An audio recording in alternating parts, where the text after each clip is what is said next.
Haiti and the Dominican Republic are located on the Caribbean island called Hispaniola.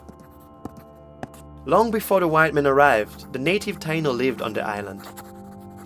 They were very peaceful people. In the year 1492, Columbus crossed the Atlantic with 3 ships and discovered the New World. With swords and cross, he changed the destiny of the people forever. The Spaniards enslaved the Tainos and brought smallpox, cholera, avarice, and arrogance along with them. It was not until almost all the Tainos were dead when the Spanish priest Bartolomé de las Casas started a campaign for the rights of the indigenous people. Rather than using the Tainos, he suggested importing slaves from Africa instead. Spain bathed in the gold of the island. This attracted French pirates, who also settled on the island. The French government wanted to have their share of the pie, and the pirates were declared French colonials. From now on, there were 2 colonial powers, France and Spain. The transatlantic triangular trade arose between Europe, Africa, and the New World. Weapons and alcohol for Africa, slaves for the American plantations, cotton, coffee, sugar, and tobacco for Europe. For the Europeans, it was a golden age. They sweetened their lives with the new luxury commodities from slave labor. In Haiti, a single settler had an average of 10 slaves. 1/3 of the slaves died a few years after their arrival. But this was not a big problem for the plantation owners. They simply picked up new ones as a replacement for the dead. And to make sure that the slaves were well behaved, they were beaten, mutilated, castrated, crucified, boiled alive in sugar syrup, and raped. This is when a new religion emerged, which united the slaves from different regions of Africa, the voodoo cult.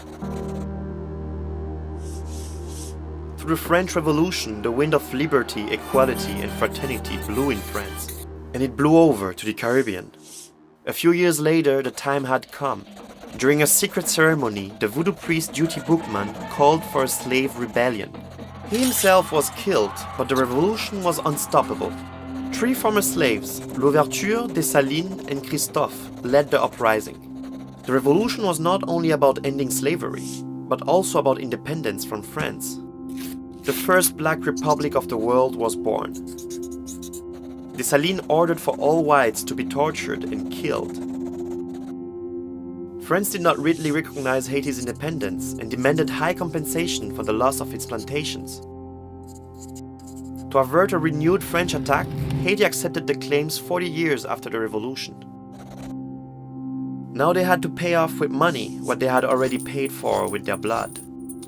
The payment of the compensation lasted until after the end of the Second World War, and it damaged Haiti's economy up until to this day.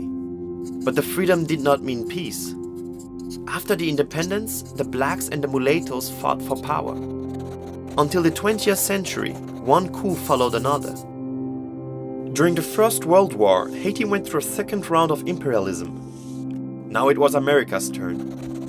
Under the pretense of wanting to stop the ongoing violence, they wrote a new constitution and improved their infrastructure. However, they only managed to achieve this through forced labor, torture, and murder. After the US withdrawal from Haiti, an Haitian despot followed. In 1957, the physician Papa Doc became president. Papa Doc murdered his political opponents using his personal militia, the Tonton Macoute. Over 30 years, they imposed terror on the Haitian people. 30,000 people were killed under his leadership. Haiti was looted and the country's academics fled abroad. After his death, his 19-year-old son, Baby Doc, took over the power. When Baby Doc was overthrown in 1986, he took hundreds of millions of dollars with him into exile. Now one Haitian president replaced the next. Coups were back on the agenda again. In 1990, the first truly democratic election in the country took place. The priest of the poor, Jean-Bertrand Aristide, was elected president. However, a few months later, the military instigated a coup and the struggle for power continued.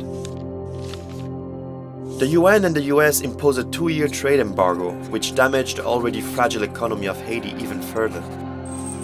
Social and political unrest followed. In order to stabilize the country, the Haitian government called for peacekeeping troops in 2004. As a result, Haiti indeed became more quiet. However, development and state building did not take place.